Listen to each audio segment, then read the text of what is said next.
Merci de nous retrouver sur Diversité Télévision. Bienvenue dans votre émission Vie associative pour aller à la découverte d'une autre organisation non gouvernementale. Aujourd'hui, il s'agira bien de l'Union européenne qui est représentée sur ce plateau par M. Philippe Van Damme, qui en est le représentant, bien sûr, en Guinée-Conakry. Monsieur Philippe, bienvenue sur ce plateau. Bonjour, merci beaucoup. Merci. Je le disais à l'entame, l'Union européenne est une grande organisation qui, au-delà de son cadre originel et géographique qui est l'Europe, s'investit dans le développement de beaucoup d'autres pays, comme la Guinée par exemple, qui ne se trouve pas dans le cadre géographique de l'Union européenne. Donc, c'est ce qui m'amène à vous poser justement cette deuxième question, parce que tout à l'heure vous avez dit l'Union européenne elle est partie de 5 pays, comme vous l'avez dit, aujourd'hui se retrouver à plus. En dehors donc des priorités européennes, qu'est-ce qui a motivé l'orientation des actions de cette Union européenne, par exemple, en Afrique? Alors, bon, l'origine, il faut être honnête, l'origine de la coopération européenne, si on parle de coopération européenne, remonte en fait à la période coloniale, quand on a signé le traité de Rome en 1958. Plusieurs pays fondateurs de l'Union européenne avaient encore des colonies.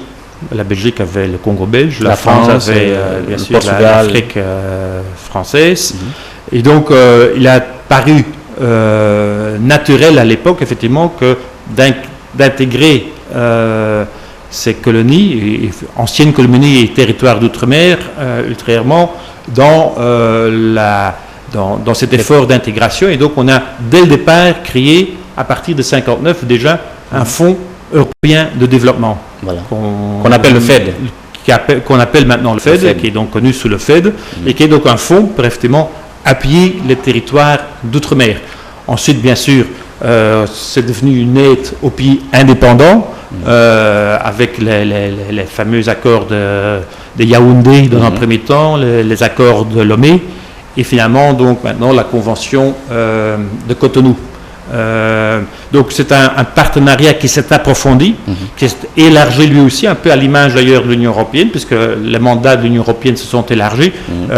Les ambitions vers l'extérieur se sont élargies aussi. Et maintenant, quand on regarde l'accord de Cotonou, qui couvre 79 pays du Sud, plus les 28 pays actuels de l'Union européenne, cet accord couvre 3 dimensions. Une dimension politique, donc un dialogue politique avec les pays du Sud, un volet commercial. Nous avons des relations commerciales. L'Union européenne reste le premier partenaire commercial de l'Afrique, et un volet coopération-développement. Très souvent, on connaît mieux le troisième volet coopération-développement à travers le FED, mais aussi à travers des fonds supplémentaires qui sont générés par le budget propre de l'Union européenne, mais les 2 autres volets sont devenus de plus en plus importants au cours du temps, d'autant plus que donc, comme je disais tout à l'heure, les relations commerciales et les accords commerciaux, c'est une compétence exclusive de l'Union européenne. Donc nous avons les accords de partenariat économique qui sont en train d'être négociés et quasiment bouclés avec l'Afrique de l'Ouest pour effectivement permettre aux États de l'Afrique de l'Ouest de continuer à exporter sans entrave douanière, tarifaire et sans entrave quantitative sur le marché européen.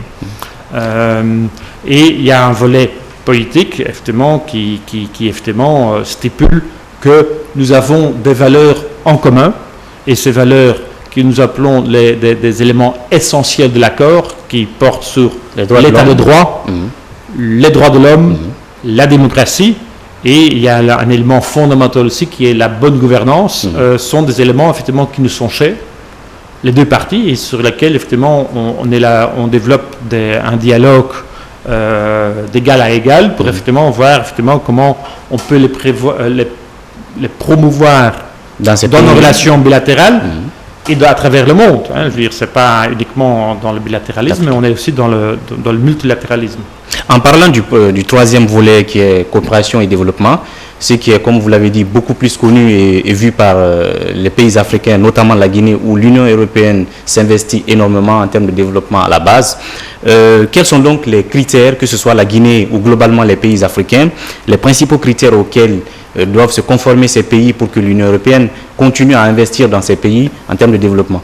Il y a donc d'abord un premier critère qui est un critère de fond et qui, justement, avec la tenue des élections législatives l'année dernière, a été atteint et qui nous a permis de lever un certain nombre de mesures que nous avions prises après le coup d'État de fin 2008. C'est qu'effectivement, il n'y ait pas de violation grave aux éléments essentiels de l'accord de Cotonou que je viens de mentionner, donc respect de la démocratie, de l'état de droit, des droits de l'homme. S'il y a une violation grave autour d'un de ces éléments essentiels du partenariat, une des deux parties peut effectivement décider de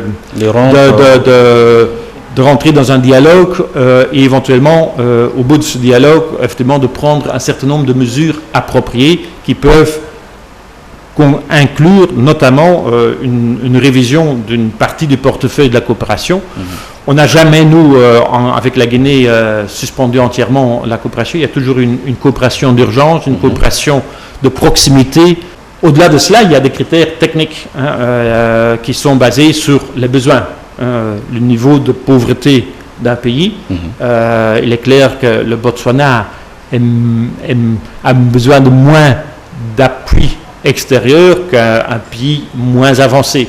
Donc il y a l'aspect besoin, il y a l'aspect aussi performance, c'est-à-dire quelle est la capacité de l'absorption de l'État. Ça ne sert à rien de mettre à disposition des fonds si ces fonds ne peuvent pas être utilisés intelligemment, efficacement, dans le cadre de réformes qui ont un impact durable sur le bien-être des populations. Donc, en général, on développe un modèle d'allocation des fonds qui permet effectivement d'attribuer les fonds à chaque pays en fonction de ses besoins et de ses performances.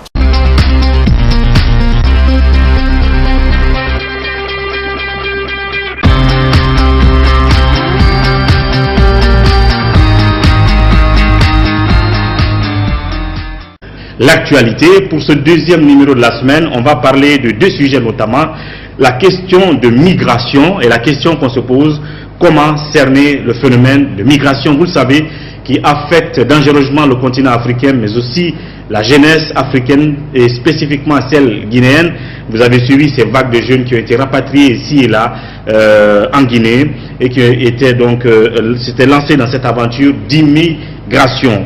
Mais déjà dans cette première partie d'émission, je vais parler avec Dr Alpha Abdoulaye Diallo de cette question d'immigration en tant que membre de l'Observatoire ouest-africain sur l'immigration. Docteur Diallo, bienvenue sur ce plateau. Merci, je remercie vos millions d'auditeurs et je vous remercie également pour cette invitation et le sujet que vous avez choisi par rapport à cette rencontre. Merci surtout. Déjà un mot sur l'Observatoire ouest-africain sur l'immigration. L'Observatoire ouest-africain sur la migration est une initiative des acteurs de la société civile ouest-africaine, donc de l'espace CEDEAO. Vous savez, chaque année, il y a ce qu'on appelle les MIDOA. C'est un forum sous-régional sur la migration où tous les acteurs se retrouvent, les acteurs étatiques, les professionnels, mais aussi les partenaires, les acteurs de la société civile, pour discuter, échanger sur les instruments de la sous-région en matière de migration, mais aussi échanger sur les réalités des différents pays en matière de migration. Tout à fait. Donc c'est à l'initiative à Accra en 2015 que nous avons mis en place l'Observatoire ouest-africain sur la migration dans le cadre de la suivi de la suite de la rencontre de la Valette, c'est-à-dire le suivi des recommandations du sommet de la Valette, mais aussi le suivi des actions de migration de manière globale, la relation entre la sous-région et les autres régions de l'Afrique, puisqu'il faut aller maintenant dans une démarche globale.